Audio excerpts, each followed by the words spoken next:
আসসালামু আলাইকুম, আশা করি সবাই ভালো আছেন। স্বাগত জানাচ্ছি আমার ইউটিউব চ্যানেল নেক্সট লেভেল গ্রাফিক্সে। আজকে আমি আপনাদের সামনে ফান্ডামেন্টাল অফ ইলাস্ট্রেটরের আরও একটি নতুন ক্লাস নিয়ে এসেছি। আজকের ক্লাসের বিষয় হচ্ছে এনভেলপ ডিস্টর্ট। তো কথা না বেরিয়ে চলুন শুরু করি।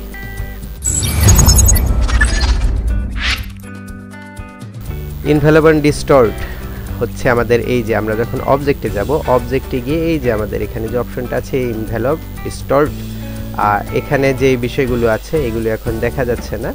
আমি যদি কোনো একটা আমার সাবজেক্ট, আমার কোনো শেপ সিলেক্ট করি তাহলে এটা এনেবল হবে। তাহলে আমি অবজেক্টে গেলাম, আবার এটা সিলেক্ট করে আমার এই যে ডেমো টেক্সট কথাটা আছে এই লেখাটাকে সিলেক্ট করে অবজেক্টে গেলাম। অবজেক্টে যাওয়ার পর দেখেন এই যে এনভেলপ ডিস্টর্ট, এখন কিন্তু আমার এখানে এই অপশনগুলো এসে গেছে, দেখা যাচ্ছে। একটা হচ্ছে মেক উইথ ওয়ার্প, আরেকটা হচ্ছে মেক উইথ ম্যাশ, আরেকটা হচ্ছে মেক উইথ টপ অবজেক্ট। উপরের দুটোর জন্য অর্থাৎ মেক উইথ ওয়ার্প এবং মেক উইথ ম্যাশের জন্য আমাদের আলাদা কোনো শেপের প্রয়োজন নেই, তবে মেক উইথ টপ অবজেক্টের জন্য আমাদের একটা শেপের প্রয়োজন আছে। ঠিক আছে, তো তাহলে আমি প্রথমে মেক উইথ ওয়ার্প দিয়ে কিভাবে কাজ করি সেটা আপনাদের দেখাচ্ছি। এই যে ডেমো টেক্সট কথাটা আমার যেখানে আছে, ডেমো টেক্সট একটু বড় করি। ওকে, এখন আমি অবজেক্টে গেলাম, অবজেক্টে গিয়ে এনভেলপ ডিস্টর্টে গেলাম, মেক উইথ ওয়ার্প ক্লিক করলাম। দেখেন মেক উইথ ওয়ার্প ক্লিক করার পর আমার যে লেখাটা, এই যে ডেমো টেক্সট যে লেখাটা, এটা কিন্তু ব্যতিক্রম হয়ে গেছে। এখন আমি কিন্তু এটার যে ওয়ার্পের অপশনটা, এই যে আমরা কিন্তু ইফেক্টে গিয়ে ওয়ার্পগুলো দেখেছিলাম, তো আমরা ঠিক একইভাবে এখানে ওয়ার্পটার অপশনগুলো চেঞ্জ করতে পারি। এখানে বুলস দেওয়া আছে, আমি যদি আর্ক দেই তাহলে আর্ক হবে। আমি আর যা যা আছে যেভাবে আমরা করেছিলাম, যে ফ্ল্যাগের যে অপশনটা আছে দিলে ফ্ল্যাগের মতো হবে। বুলস আপাতত দিয়ে রাখি, এটা দিয়ে দেখতে সুন্দর দেখা যাচ্ছে। আমরা তারপরে এটাকে, এই ওয়ার্পটাকে ইচ্ছা করলে এখান থেকে যে ব্যান্ড যে অপশনটা আছে এখান থেকে কিন্তু ওই যে কমাতে বাড়াতে পারি। ঠিক আগের মতোই বলছি যে আমরা যেখানে যে আমরা ইফেক্টে যে ওয়ার্প করেছিলাম এটা আর এটা একই রেজাল্ট আপনার সামনে দিবে। তো আমি এভাবে এতটুকু রাখলাম, রাখার পরে যদি আমি ওকে ক্লিক করি তাহলে এটা এখানে আসবে। এবং আমি কিন্তু ইচ্ছা করলে এটাকে ডিরেক্ট সিলেকশন টুল দিয়ে এটার যে কোনো একটা পয়েন্ট ধরে কিন্তু আমি আবার এটাকেও কাস্টমাইজ করতে পারবো। এই যে দেখেন কাস্টমাইজ করছি, সুন্দরভাবে কাস্টমাইজও হচ্ছে। আমার যে লেখাটা ছিল ডেমো টেক্সট, আমার কিন্তু এটা সুন্দরভাবে কাস্টমাইজ হচ্ছে। তো আপনারা যখন কোনো ডিজাইন করবেন, ডিজাইনের মাঝে যখন এই ধরনের কোনো টেক্সট দেওয়ার প্রয়োজন পড়বে, ফ্লায়ার, ব্রোশিয়ার অথবা লোগোতেই, তখন আশা করি এভাবে ওয়ার্প করে যে কোনো একটা ওয়ার্পের আপনি চয়েস করে তারপরে এভাবে কাস্টমলি এগুলিকে আবার রিসাইজ করতে পারবেন। আমি কন্ট্রোল জেড দিয়ে আন্ডু করছি, আন্ডু করে এই যে প্রথমে যে অবস্থাটা ছিল সেটাতেই আসলাম। যখন আমার কাস্টম ডিজাইনটা হয়ে যাবে, অর্থাৎ আমি যেভাবে এটাকে কাস্টমাইজ করতে চাচ্ছি সেটা যখন হয়ে যাবে, ধরেন আমি এভাবেই করলাম, তখন অবশ্যই আমি এটাকে সিলেক্ট করে সিলেকশন টুল দিয়ে সিলেক্ট করে অবজেক্টে গিয়ে এক্সপান্ড করে দিব। তাহলে কি হবে? তাহলে কিন্তু আমার ওই যে এর আগের বার যখন দেখেন এখন আমার যে এই যে মাঝখান দিয়ে দাগ এসেছে, তারপরে এখন যে আমি পয়েন্টগুলো ধরে যদি টানি তাহলে আমার সম্পূর্ণ যে টেক্সটের অপশনটা আছে এটা নাড়াচাড়া করছে। এইভাবে এই ধরনের কাজ যদি আমার হয়ে যায়, যেটা আমি করছি যে এটাই আমি করব, আমার মন মতো যখন হয়ে যাবে তখন আমি অবজেক্টে গিয়ে এক্সপান্ড করে দিব। এখন আমার এটা আবার সিলেকশন টুল দিয়ে সিলেক্ট করলাম, অবজেক্টে গেলাম, এক্সপান্ড করে দিলাম। এখন এখানে আরো কয়েকটা জিনিস আপনি খেয়াল করতে পারেন, এটা কিন্তু এক্সপান্ড করার আগে এখানে আপনার কালারের অপশনগুলোও উধাও হয়ে গেছে। কারণ কি? কারণ হচ্ছে এটা আমাদের আপাতত ওয়ার্পের মধ্যে আছে।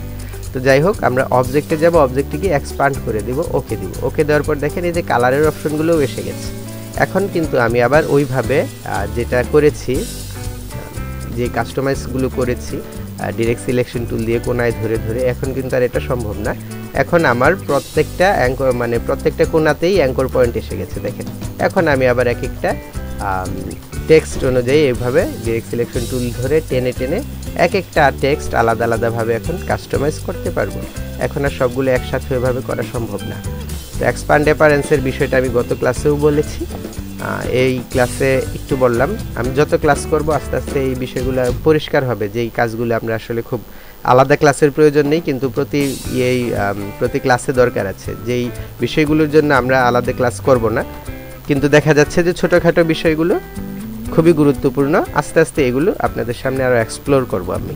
তো ঠিক আছে, মেক উইথ ওয়ার্পের বিষয়টা এ পর্যন্তই। তো তারপরে আমি আরেকটা এখানে আমাদের ইনভেলপ ডিস্টর্টের যে পরের অপশনটা আছে, এই যে মেক উইথ ম্যাশ, তো এটার জন্য এই মুহূর্তে আমার মাথায় একটা চমৎকার কথা এসেছে এই মুহূর্তে। তাহলে আমরা এটাকে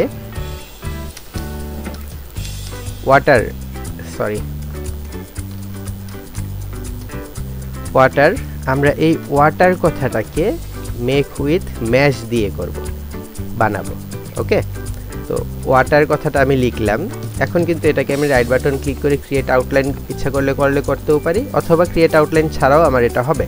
তো আমি ক্রিয়েট আউটলাইন করলাম, সমস্যা নেই, কন্ট্রোল জেড দিলাম। আবারও বলছি, ক্রিয়েট আউটলাইন করলেও হবে, ক্রিয়েট আউটলাইন না করলেও হবে।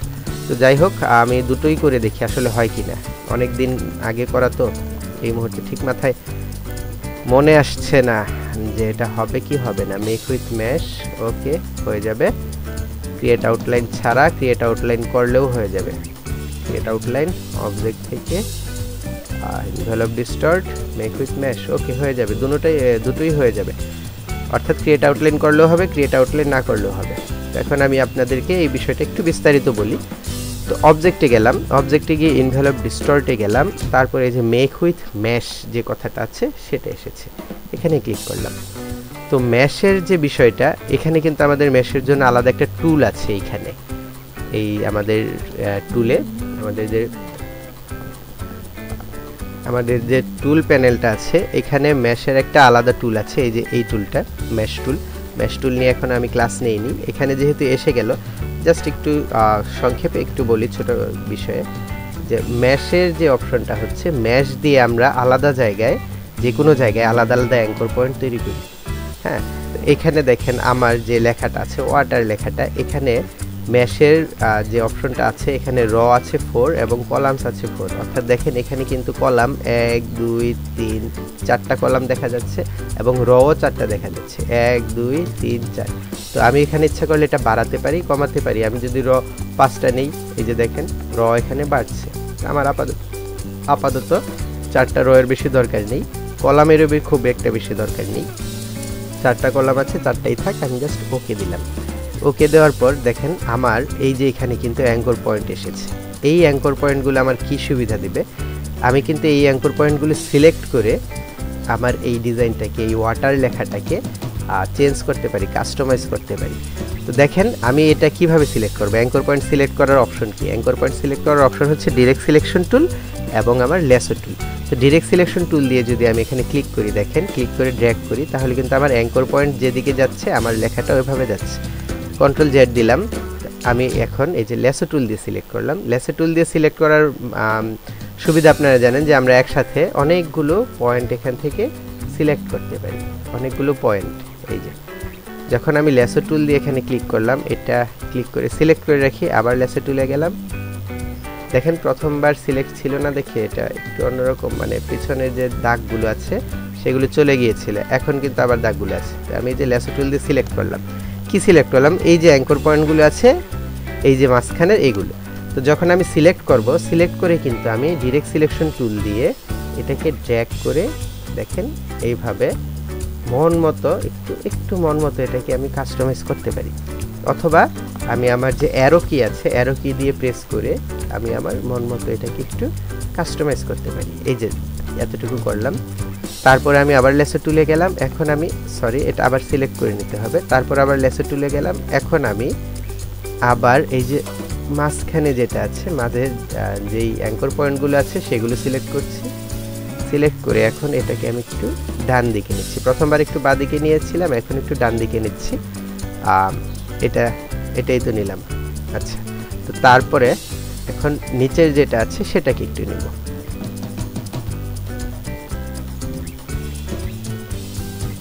লেসো টুল দিয়ে নিচের অ্যাঙ্কর পয়েন্টগুলো সিলেক্ট করলাম এবং এটাকে একটু ডান দিকে নিলাম। তাহলে দেখেন আমার ওয়াটার কথাটা এইভাবে অনেকটা পানির মতো কি বাঁকা হয়ে গেল না? তা আমি কিন্তু আবার মন চাইলে ডিরেক্ট সিলেকশন টুল দিয়ে আমার এই অ্যাঙ্কর পয়েন্টগুলো ধরে যেখানে আমার হ্যান্ডেল আছে আমি হ্যান্ডেলগুলো দিয়েও এগুলো আবার একটু নাড়াচাড়া করে দেখতে পারি কোনটা আমার মন মতো হয়।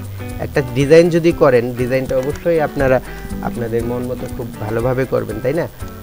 তো একটু আমি আপনাদের জাস্ট দেখাচ্ছি, বাকিটা আপনারা আপনাদের মন মতো করে নেবেন, যে আমরা কিন্তু এভাবে এটাকে কাস্টমাইজ করতে পারি। তো এই পর্যন্তই আমার প্রাথমিক যে লুকটা ছিল সেটাকেই আমি রাখলাম। এই যে ওয়াটার কথাটাকে লিখলাম এইভাবে। এখন আমি অবজেক্ট থেকে গিয়ে এক্সপান্ড করে দিলাম। তো অবজেক্ট থেকে এক্সপান্ড করে দিলাম। এখন কিন্তু আর আমার ওইভাবে চেঞ্জ করার কোনো অপশন নেই, ঠিক আছে?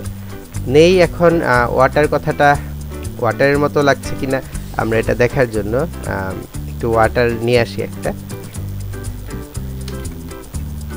এই যে ওয়াটার নিয়ে আসলাম, এটাকে এখানে রাখলাম,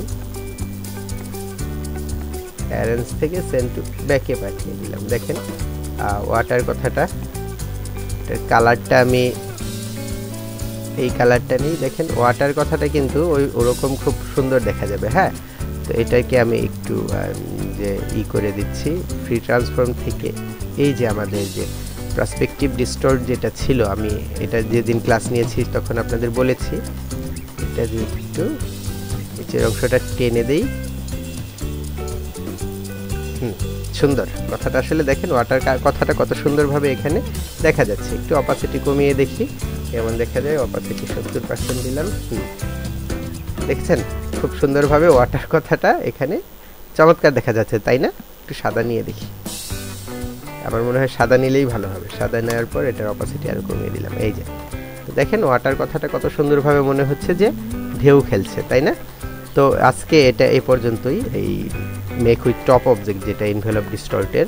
তো আমরা তারপরে যেটা যাব সেটা হচ্ছে সরি এনভেলপ ডিস্টর্টের যে আমরা এইমাত্র যেটা করলাম সেটা হচ্ছে মেক উইথ মেশ। এখন আমরা যেটা করব সেটা হচ্ছে মেক উইথ টপ অবজেক্ট। তো মেক উইথ টপ অবজেক্ট কথাটা আমার মাথার মধ্যে ঘুরছে, কারণ এটা আসলে খুবই চমৎকার একটা বিষয়।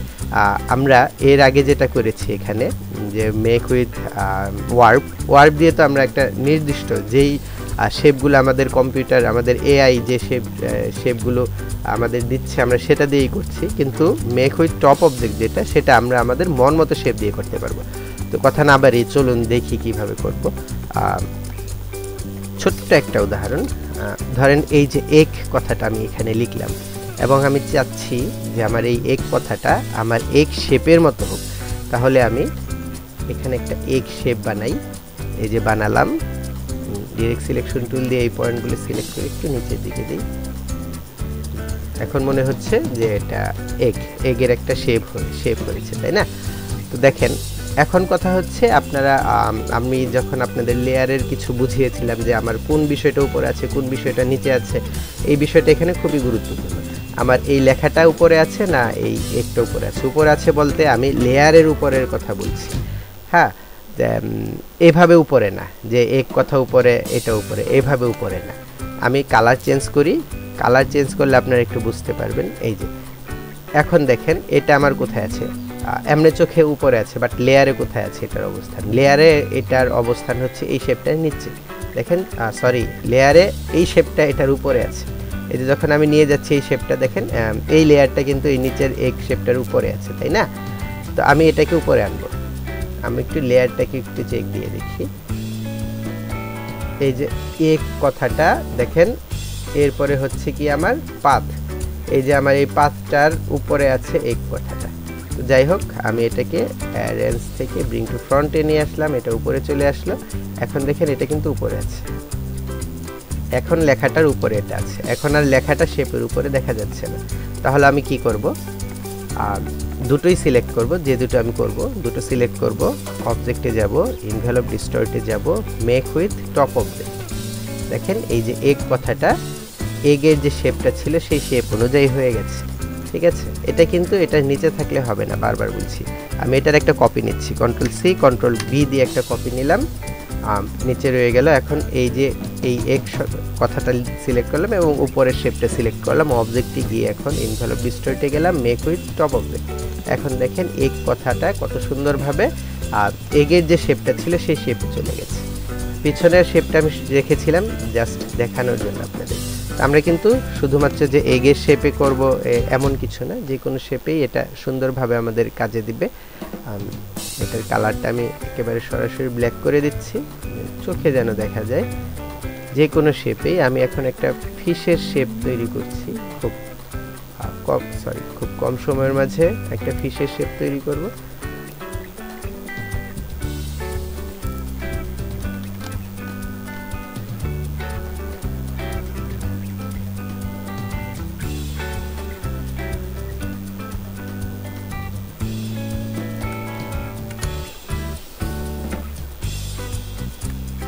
ওকে, এই পর্যন্তই থাক। এখন আমি এখানে ফিশ কথাটা লিখছি। আচ্ছা, ফিশ লিখলাম বা ফিশি লিখলাম, যাই লিখি, ফিশ শব্দটাই থাক। ওকে, তো এখন আমাদের এটা কোথায় আছে দেখেন, এই শেপটা এই ফিশ কথাটার উপরে আছে, তাই না? এখন আমি এই দুটোকে সিলেক্ট করব, সিলেক্ট করে অবজেক্টে যাব, অবজেক্টে গিয়ে envelope distort, make with top object. দেখেন ফিশ কথাটা ফিশের শেপ চমৎকারভাবে ধরে নিয়েছে। তো আমরা কিন্তু এরপরও আমাদের এই যে ডিরেক্ট সিলেকশন টুল দিয়ে এই পয়েন্টগুলো ধরে ধরে আমরা কিন্তু এগুলো কাস্টমাইজ করতে পারবো, আমাদের মন মতো কাস্টমাইজ করতে পারবো, যতটুকু আমার যেভাবে আমার মনে চায় ওই ইয়ের মতোই, ওয়ার্পের মতোই। এভাবে করার পর যখন আমার হয়ে যাবে মন মতো, যে হ্যাঁ এখন হয়ে গেছে, দেখা যাচ্ছে সুন্দর, তখন আমি কি করব, অবজেক্ট থেকে এক্সপান্ড করে দেব, এক্সপান্ড করে দেব। তারপরে আমি আমার মন মতো কালার চেঞ্জ করব এই বিষয়গুলোর। তো এখানে যে এই যে ওয়াটার কথাটা আছে, আমি যদি এখানে একটা গ্রেডিয়েন্ট কালার দিই, এটা খুবই সুন্দর দেখা যাবে। তারপর সাদাতেও ভালো লাগছে, তারপরে বলছে যে গ্রেডিয়েন্ট দিলেও সুন্দর লাগবে। ঠিক এভাবে এটারও আমি কালার চেঞ্জ করব, গ্রেডিয়েন্ট কালার ফিশের মতো যেন মাঝখান দিয়ে একটু কি থাকে, ব্রাইট থাকে, চারপাশ দিয়ে একটু ডার্ক থাকে। তো এটার জন্য যেহেতু আমাদের পরবর্তী ক্লাসগুলোতে কালারের কথাগুলো অবশ্যই বারবার আসবে, আমরা একটু বেসিক পর্যায়ে আর নেই, একটু উন্নতি করেছি। তো আমি পরবর্তী আপনাদের ক্লাসটা ইয়ের উপর রাখবো, কালারের উপর রাখবো। পরবর্তী দুটো ক্লাস একটা ক্লাস কালার এবং আর একটা ক্লাস গ্রেডিয়েন্ট কালারের উপরে যাবে। তো আজকে আমার ক্লাসটা এ পর্যন্তই। আশা করি ক্লাসটা আপনাদের ভালো লেগেছে। আগামী ক্লাস দেখার আমন্ত্রণ জানিয়ে আজকের মতো বিদায় নিচ্ছি। অবশ্যই ক্লাসটাকে ভালো লাগলে লাইক দিবেন, শেয়ার করবেন। সবাইকে শুভেচ্ছা জানিয়ে শেষ করছি। আল্লাহ হাফেজ।